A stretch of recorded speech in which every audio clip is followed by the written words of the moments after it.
ñu ngi leen di nuyu di leen jaajëfal yéen ñiy suivre chaîne bii di Xalaat TV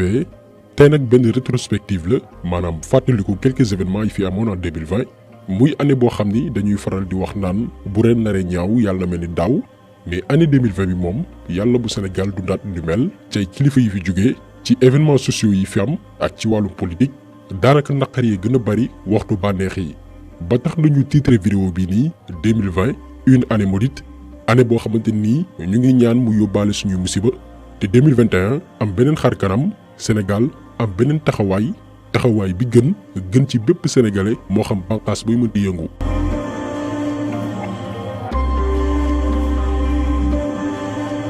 li gën a marqué sénégalais yépp daanaka ci 2020 bi mooy kilifa yi fi jógee te ku ne ci ñoom amoon taxawaay gu am solo mën nañ ci lim Serigne Pape Malick Sy doonoon porte-parole xalif des Tidianes génn àdduna bésu 25 juin 2020 ñu xamoon ko ci woyof xamoon ko ci ubbeeku xamoon ko aussi ci doomi aadama bu cultivé wu maanaam dafa maîtriser woon ni monde bi di fonctionner sans compter élégance bi mu amoon ak pertinence su discours yi. ouverture d'esprit xam nga boo ko amee rek mën nga wax ne su dund dana neex waaye gis nga bari na ku raté mission te ñàkk honnêteté intellectuelle moo tax.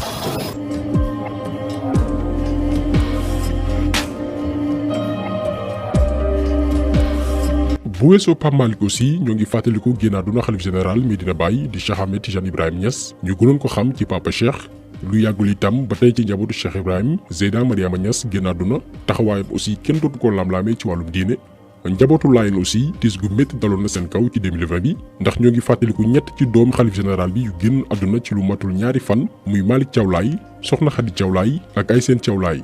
ci même année 2020 bi la Baye Ndiaga Diop génn àdduna moom aussi ku ne xam na ko ci waxtaan yu am solo yam daan amal ngir xamal àdduna mouridisme mooy lan li ko tax a jóg ak lan mooy philosophie bi fàttewuñu également génn àdduna xalif Thiénaba Seck di Serigne Cheikh Ahmed Tidiane Seck moom le 24 mai la wuy ji boromam di ñaan ñoom ñëpp suñu borom yërëm leen te yokk seeni leer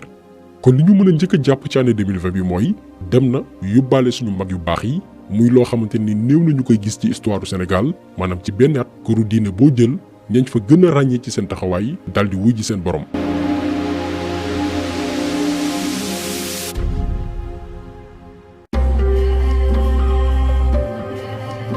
mënuñu itam fàtte kenn ci ki nga xamante nii jooyloon ay sénégalais ci mbégte muy Pape Bouba Diop suñu borom teel koo jël mais ci carrière am ak ci wàllum dundam mu dugg ci taarixu Sénégal.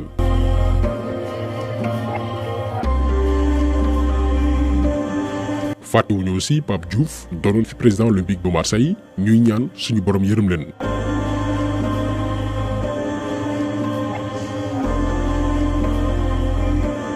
duñu fàtte aussi suñu ndaw yi nga xamante ni ñàkk espoir ñàkk taxaw xëy di dégg ay milliards te amul fenn fu mu am njeexital ci seen dund ñenn ñi ñu pousser leen au bout maanaam fekk leen ci seen liggéey mettre leen en concurrence ak tubaab yi nga xamante ni ñoo leen ëpp ay moyens parce que ay bateau lañu yor. ñooñu amatuñu yaakaar ci seen réew jël seeni gaal def ko jaaruwaay ngir dem Espagne ay téeméeri ndaw ñàkk ci seen bakkan te ba tey du benn communiqué du benn njaal bu état wu Sénégal jébal seeni njaboot wala askanu Sénégal bi nga xamante nii moo ñàkk ay doomam ay sénégalais ñoo jël seeni initiative créer seen bopp deuil national ngir ñaanal ay ndawam suñu borom yërëm leen. yaakaar naa ni mbiru immigration boobu noonu wax nañ ci du benn du ñaar ngir leeral sénégalais yi lu ko waral. ci vidéo yooyu noonu témoignage bi ñu gënoon marqué mooy benn ndaw buñ naan Pape Alioune Gueye moom demul woon ci gaal yi mais témoignage bi mu defoon dafa résumé li waral dëgg-dëgg ndaw yi di jël ay gaal. 19 nga commencé dem géej ba léegi kër mënoo ko tabax ndax lan depuis 2012 bi fi nguuru Macky Sall nekkee dëgg ji nag moom la gars yi làqal man dama yàgg suivre seen yàgg ko seetaan depuis ba fi Macky Sall nekkee 2012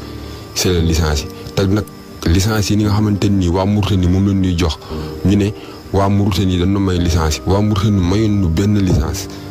yi mayuñ ñu ko licence dañ la koy jaay 1 million lan la koy jaay comprendre nga te gaal toog dafa war a am licence gaal mbaal gi am licence. maa ngi nii dama dem ba gedd ba ñibbiwaat suñu kër Dakar toog lu yàlla xam baax na toog mais nag dara jarul moom may jël gaal di si yëpp ay nit di clandestin paa boobu ñu jàpp noonu paa boobu du mu juloon fii waa Dakar ak sax defal nañ ko vidéo sama roq papa la ki jur papa ki jur papaam ak ki jur sama papa ñoo bokkoon ndey ak baay papa boobu man moo ma jàngal géej Ibrahima Guèye sama dox papa man maa ngi tudd papa Aline Guèye maa ngi dëkk fii dama ñibbisiwaat sama kër yaay fii nii sama kër maam Liberté 6 station Dakar bu ngeen bëggee ma defal leen vidéo depuis 2012 bi fi Macky Sall faloo barki axuraan si la mool am jafe-jafe billaahi wallaahi bi Macky Sall faloo 2012 si la mool am jafe-jafe ba ma juddoo ba léegi maa ngi muñ te si muñ xam nga juddu gisoo sa yaay rek dafa metti mais malgré lii lépp teewul Macky Sall débat na ci tubaab yi signé waat ak ñoom ay accord de pêche mel ni daal kuy ñaawal askanu Sénégal loolu transition la bi ñuy permettre ñu ñëw ci scandale yi marqué Sénégal ci atum 2020.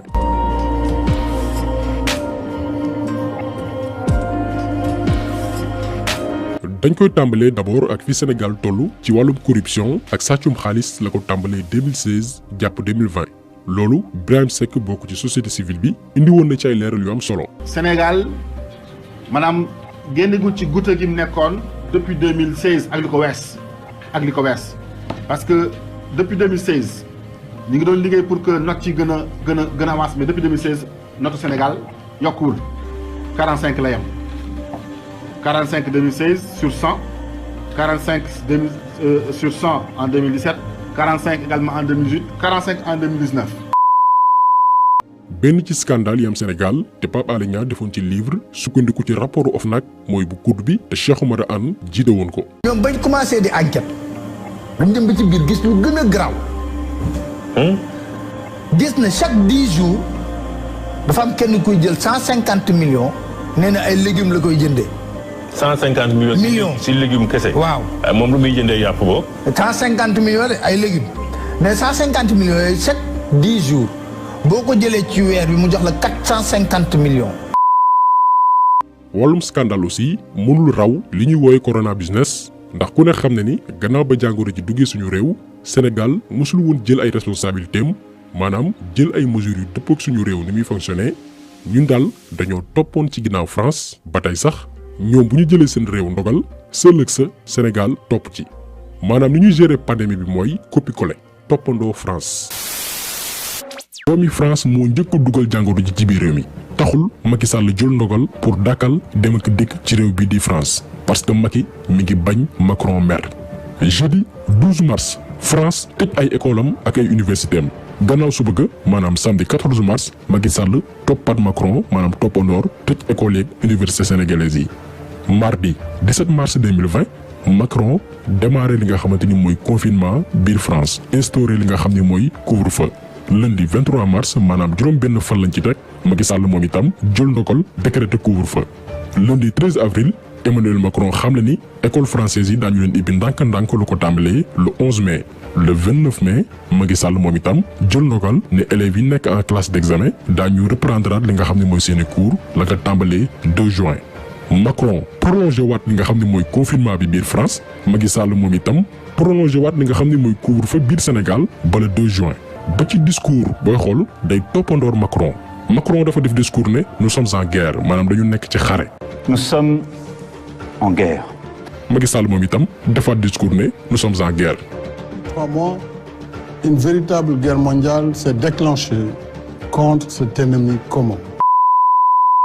mais toppandoor boobu yëpp pexe la woon pour yóbbu fitu Sénégalais yi ngir gën a mën a luubal seen xaalis Mansour Faye rek li mu sàcc xaalis ci Covid bi kenn mënu la ko wax ak marché ceeb yi. transporteurs yi taxaw ne ñoom mën nañoo yóbbu ceeb yi gratuitement fépp ci biir réew mi te état du fay moom Mansour Faye bañ ndekete yoo Diop si la bëggoon jox marché bi. bi muy jënd ceeb yi aussi marché yaa ma neex lañ ko def mu daal di koy jox ay xaritam gannaaw loolu lépp nag mu ne du ma wuy joof nag maanaam sàkkal pexe suñu xaalis ba noppi ne fuñ la woo doo wuyu ndax lan goro président laa sama sëyu rak neex na. Répondriez-vous à une convocation de l'OFNAC? Ah non, je ne serai pas l'OFNAC. L'OFNAC ne peut pas convaincre un ministre. Si l'OFNAC me convainc, je n'irai pas. Parce que l'OFNAC n'a pas vocation, n'a pas compétence pour convaincre un ministre. C'est ça la réalité. Nous n'avons rien à reprocher. Si peut-être des responsables du ministère sont convoqués, il n'y a aucun problème. Mais moi, ministre, en tant que ministre, je ne répondrai pas à une convocation de l'OFNAC. Parce que l'OFNAC n'a pas compétence à me convoquer.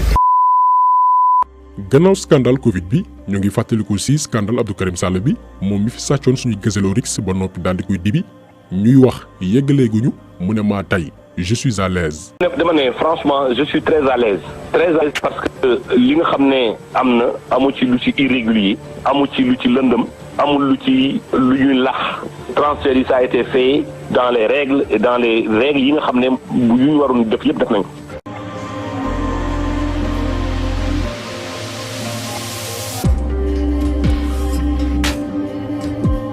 gannaaw loolu ñu ngi fàttaliku ci scandalu inondation yi ak suñu 700 milliards yi ñu wax ni def nañ ko ci ba noppi daal di koy luubal ndax feeñul ci askanu Sénégal feeñul ci dëkk yi nga xamante ni xaalis ba fa lañ ko waroon dugal ngir régler définitivement problème mu mbënn mi mais malgré loolu lépp suñu milliards yi ñu sàcc luubal ko amul lenn lu ñu wax lu dul yéen sénégalais yi li ngeen di jur doom dafa bari tant que wàññiwu leen ko inondation du fi mës a jógee. boo amee une pluie exceptionnelle foog mbënn mu am. nga ne démocratie du problème mais boo amee dëkk boo xamee ne chaque année chaque 25 ans la population est multipliée par 2 te nga ne affaire démographie du problème c'est que je pense que ton jugement n'est pas objectif. Ça n'est pas possible. C'est un gros problème. Qu'est-ce qu'il faut faire face à la démographie? Ce qu'il faut faire face à cette démographie, c'est pas le thème, mais ce qu'il faut faire face à cette démographie. Ce qu'il faut faire, si on n'est pas capable de suivre en termes de création de richesse, il faut aller faire comme ce que les Chinois avaient fait. C'est des sujets tabous. Il faut limiter les naissances. Il faut limiter les naissances. Il faut limiter les naissances.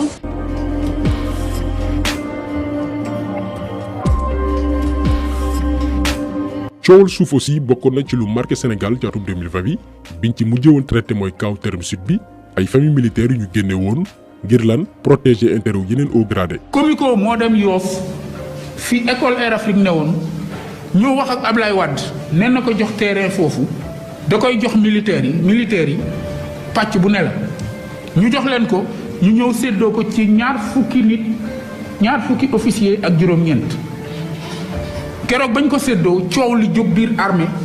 officier yëpp dem ci presse bi armée xaw a yëngu ca lañ leen waxee ne leen yéen bu leen mer léegi affaire bi nañ ko teg fii ñun danañu songu waa terme sud suñu pareek ñoom suñu récupérer terrain boobu dinañ leen ci jox loolu moo gën a indi song biñ ñu song. beneen kaawu coowul suuf bi bokk ci lu ñu marqué ci 2020 bi mooy kaaw gàddaay ay borom kër ñafe ba tabax dëkk ak seen njaboot ñeneen di yeggali ñu xëy bés daane lépp ci lu jaarul yoon. koo xam ni première instance dañ laa débouté nga dem cour d'appel ñu débouté la nga dem cour suprême ñu débouté la ñu condamné la nga war a fay yoroo dërëm boo fayee état toog di saraat loolu yëpp kenn tëju la yaa ngi sa biir kër. loolu nekk na lu ñu naqari. Babacar Fall li ñu def dafa metti benn nit koo xam ni yow rek benn civil nekk ci biir dëkk sonal adduna bi yëpp la mu waxoon bu daanoo pour le moment nii bëri dina daanoo pour le moment nii lii ban réew la am ñun depuis que ñu commencé ba tey ñu ngi teg suñuy mbir ci yoon parce que mënoon nañu tey di rayante ak a deewoo di jaay ci teg effectivement teg nañ suñu bakkan sax nag mais la ko jar vraiment nga dee wuute ko daanaka booy xool jar ko mais ñu topp yoon ndax suñu président ba mu faloo 2013 dafa wax ni nul n'est au-dessus de la loi du loolu la waxoon waaw ñun nag looloo tax ñu topp yoon ba léegi ñu ngi topp yoon di xaar yoon def liggéeyam. am na également beneen coowul suuf boo xamante ni mën nañ ni sax moo gën a def bruit muy kaaw Ndingler benn borom doole fekk ay doomi aadama yoo xamante ni ci suuf la ñu yaakaar ngir dund mu bëgg a wañaar seen loxo ngir nangu seen moomeel. Nous voilà sur bon ça ne pourra que être des séquences ils sont là en train de nous faire stopper. Ils sont là avec leurs armes maintenant en train de stopper la population. Donc vous voyez le vigile avec son cartouche, avec sa balle de balle. Vous voyez exactement, vous voyez. bu ñu taxawee ci tool yi jale gerte yaa nga ni bari bu ñu góobagul baa nga ni jal dugub baa nga ni même daga mi ci bopp seen bopp sax dañ doon yey ci gerte yi sax dañ doon lekk ci gerte yi di petem di yey ci gerte yi te nga ñu def noonu mu nee ma léegi lu ngeen wut ci àll bi ma ne ko noonu dañu bëgg a manifester parce que liy jëkkul gis nga gerte gi gis nga dugub bi gis nga lépp ngeen ñëw fii di ñu porté.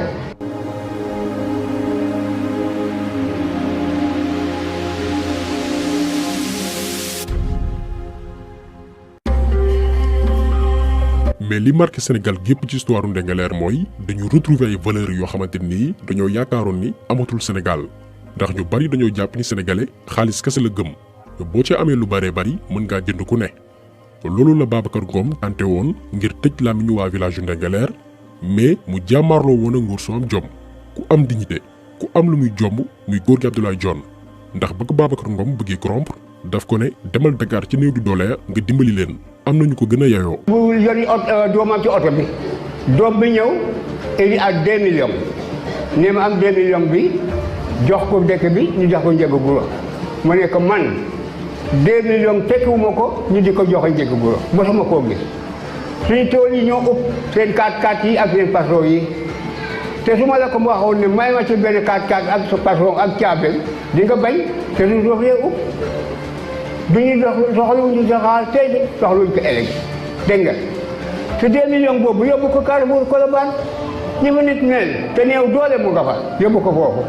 bëgguñu 2 millions ci suñu tool yi te 2 millions bi soo koy joxe suñu tool yee tax. moo tax ñun ci benn ci suñu post Facebook ñu ne kii mooy suñu homme de l'année ndax lu tax ñu wax loolu dafa dekkilaat yenn valeurs yu ñu bari foogoon ni amatul Sénégal mooy bañ ba dee maanaam lu ñàkk-ñàkk du la tax a jaay sa ngor. ko doomi aadama bi boo nekkee ci combat rawatina ci intérêt général li ñëpp bokk xaalis warulaa këf loolu la góor gi Abdoulaye Dione dekkilaat te ku ne ci ñun war cee jàng lu bëree bëri moo tax kaawu Ndingler li xeex bi doon métti lépp ca njeexital ba satisfaction bu rëy a rëy la te bëri ay leçon yoo xamante nii bépp sénégalais war nga ko ci mën a tirer leçon la pour ñi ñuy woowee borom doole te jàpp ni ak seen xaalis mën nañ jënd corrompre ku ne leçon la pour sénégalais bi ñàkk néew doole xam ni lu mu métti métti du ma mës a jaay sama ngor leçon la pour ñun ñëpp ñu xam ni bu ñu defee mbooloo defab say xàccandoo dóorandoo lépp lu ñu song mën nañ koo daan ndax kaawu Ndingler li ñu ci mën a jàng mooy sénégalais yëpp a àndandoo def ko seeni fi bopp ba gaay yi dellu ginnaaw bu dul woon loolu tey waa village boobu duñu am lu ñu lekk ndax ci mbay lu ñu yaakaar ngir mën a dund bu dul woon loolu Babacar Ngom dina leen jaay doole nangu lu ñu moom.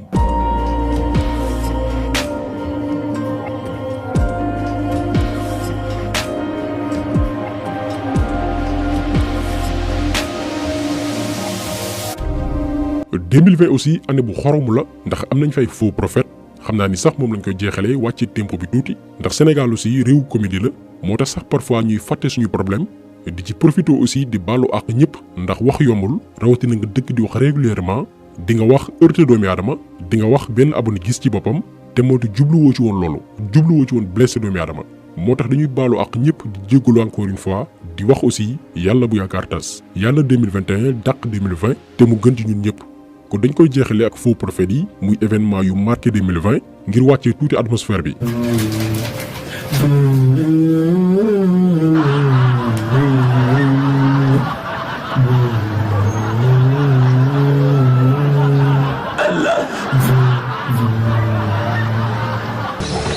misetim ndeweteɗo ala siwana allahu misetim sayfu alhasan bakkeruhu ko nelaɗo allahu ngare tawe ɗon juulungu ngare tawe ɗon moƴ. S'enquérir d'une parole divine qui n'engage que lui et lui seul. Allahu akbar Allahu akbar mo nelaɗo mo wona dayrote o ha ngaka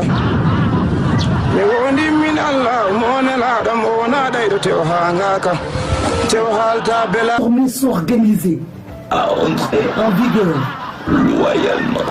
sans triche, en toute fonctionnalité, en toute fonctionnalité, en parfaite harmonie avec son Seigneur, en foi profonde, en ultime conviction.